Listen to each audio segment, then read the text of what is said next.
Hey everyone, welcome to Get Loose, Geekout.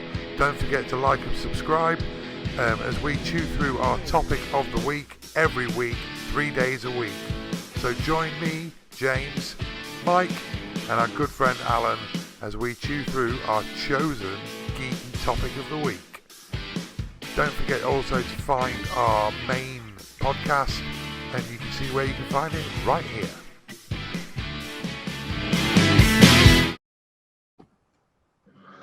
Hello, welcome to Get Loose, Geek Out. I'm James. I'm Mike. And I'm Alan. I like to do it differently every time just to keep everybody on their toes. Yeah, the idea with that is like informers. like, I'm James, this is Mike, that's Alan. No, I'm James. I'm James, and so is my wife.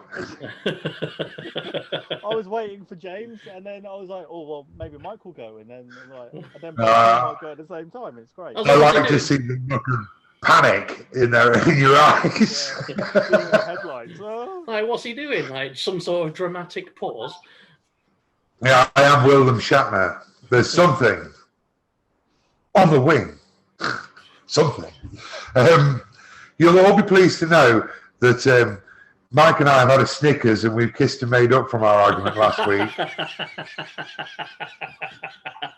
Virtual kiss, socially distanced as well.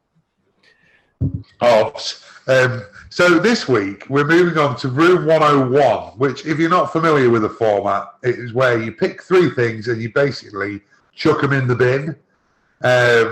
So this episode, Alan's going to have his 3 items, and Mike and I shall decide whether they go into Room 101. And then episode 2 will be Mike, and episode 3 will be myself. So that is how it will work. So with that said, Alan, what is your first item? Cool. Okay. So my first item to go into Room 101 is video game exclusives on console. So, like for instance, like The Last of Us, PlayStation exclusive. If you ain't rich, got loads of money, and you can afford to own 2 consoles, you can only pick one console or the other. You're missing out on an incredible game. It's always been the same, though, hasn't it? It has, and it needs to fucking stop. Can I just say that's the most Cornish I've ever heard you. I mean, went, The Last of Us. Arr! Yeah, right on her, we love her pride. It does come out every now and then. We Cornish, it does. That's how we. I feel Mike has a fairly strong opinion on this, looking at his facial expressions. Yeah, no, I've got to disagree with you. And the thing is, as a man who owns one of nearly every console,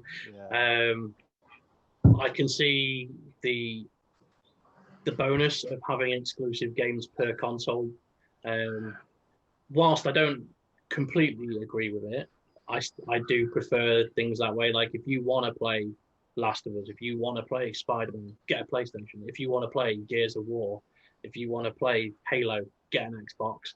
It's just the way it works. And with more and more companies like Sony and Microsoft buying up studios, it's going to become more of a console war in the near future. I think that's wrong. Surely, like the companies would make more money, say, if Sony essentially became a game developer, game publisher, and started selling their games on Nintendo. And I don't even know if Nintendo would allow that, because Nintendo are proper arse when it comes to that sort of thing. But yeah, Nintendo, Microsoft, PC, they would make a load of money. I mean, Sony rely on PlayStation for pretty much all of their money coming in. Well, I wish I had Sony's money coming in. Yeah. I would imagine that the way it works is that, Sony say to them, look, you're making this game for us and only us, and obviously it ups the sales of their console. That's the point. And it's always been that way. Yeah. If you wanted to play Sonic, you bought a Mega Drive. If you wanted to play Mario, you bought a SNES. Yeah. And it's always been the same. And I'm not mad at it either.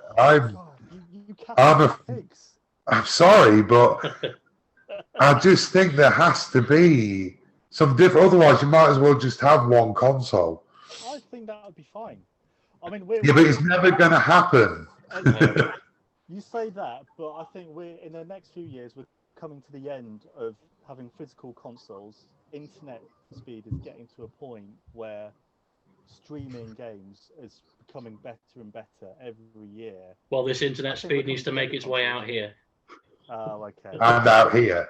Yeah, if you do live in the sticks, you do suffer. But I think they will hold it back as long as possible because they've got to make their money, haven't they? But I mean, obviously, Sony will branch out into streaming, obviously, to keep alive. But unfortunately, I can't get behind that, Alan, so I'm going to vote no.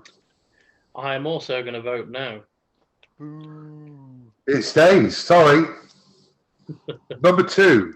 Okay, all right. Let's try this. Decorative cushions. In. Yeah. No more discussion required. Throw them in the fucking bin. Yeah, done. You mean on sofas or on beds? Right. So I don't have the bed problem so much. Cheryl, however, on her side of the sofa, she has a chaise longue that she likes to recline on. It's just stuffed full of cushions. It's unnecessary. And when I take like the cushions off and that, and do like a bit of cleaning around the sofa, put the cushions back on, all hell breaks loose because I've put the cushions in the wrong order. Cushions have to go into an order. I'm like, all right. Yeah. Put them in the bin. Yeah. I'm with you there. I'm with you with decorative cushions across the board. Yeah. Now, see, I find bed cushions even more pointless because nobody fucking sits on it. You get up, you put your cushions on your bed, nobody goes in that room for 12 hours, then you go back in and take the cushions off to go to bed. What is the fucking point? But you always get this. Oh, but won't it look nice if people come round and happen to stumble into the bedroom? Why are they going in my fucking bedroom? Why are they going in my fucking bedroom? Why are they wandering by my house? Fuck off. You come round my house and take your shoes off and stay in the fucking lounge. Yeah, but even then, you know what you got to do? Oh, so hold on. Pause on the three-way whilst I just remove the decorative cushions. Like, no. Well, I was going to say, the chance are you'd probably already be in bed if they were accidentally stumbling in looking for a threesome, so they wouldn't see them anyway. They'd probably trip over the cushions, break their neck, and you denied yourself a threesome. Just saying, yes, in. Thank you. What's number 3? Okay, number 3. All right. Okay, so I don't necessarily disagree with like instant messenger apps. They're brilliant for keeping in touch with people. We use it for this group. We use it for other side groups in our friendship group. Great thing. However, I don't like the feature that they've got where once you read the message, it pops up that you've read it. That's like social pressure there.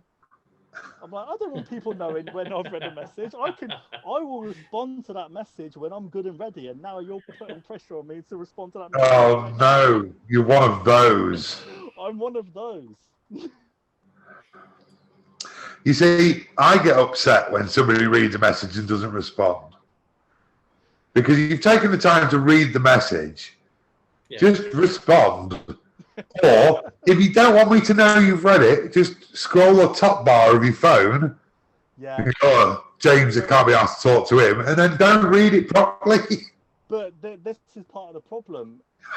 I'm having to go through basically subterfuge to avoid people knowing that I've read their message. It's unnecessary. Why do I need to do that? Oh, mate. I think you're overthinking it, mate. I think you might be too. My neuroses are starting to come out. It'd be terrible to respond, wouldn't you? Who knew? They read my message. Look. I just feel like it's putting pressure on me to reply to that message when I could have gone, all right, yeah, I'll respond to that in like half an hour, a day, 3 weeks. A day? day. I was more offended that they followed it up with 3 weeks. Which has happened. I'm not going to lie. Right. I cannot get behind this. Yeah, I can't either. It's just one of them things. I mean, whilst I agree that you're annoyed by like seeing that you can read it, I just find it useful to know who I can officially fuck off with. Like people who read messages and then like they'll come back to you and like, oh, can you help me out with this? Oh, fuck off. Fuck off. You read my message 5 hours ago.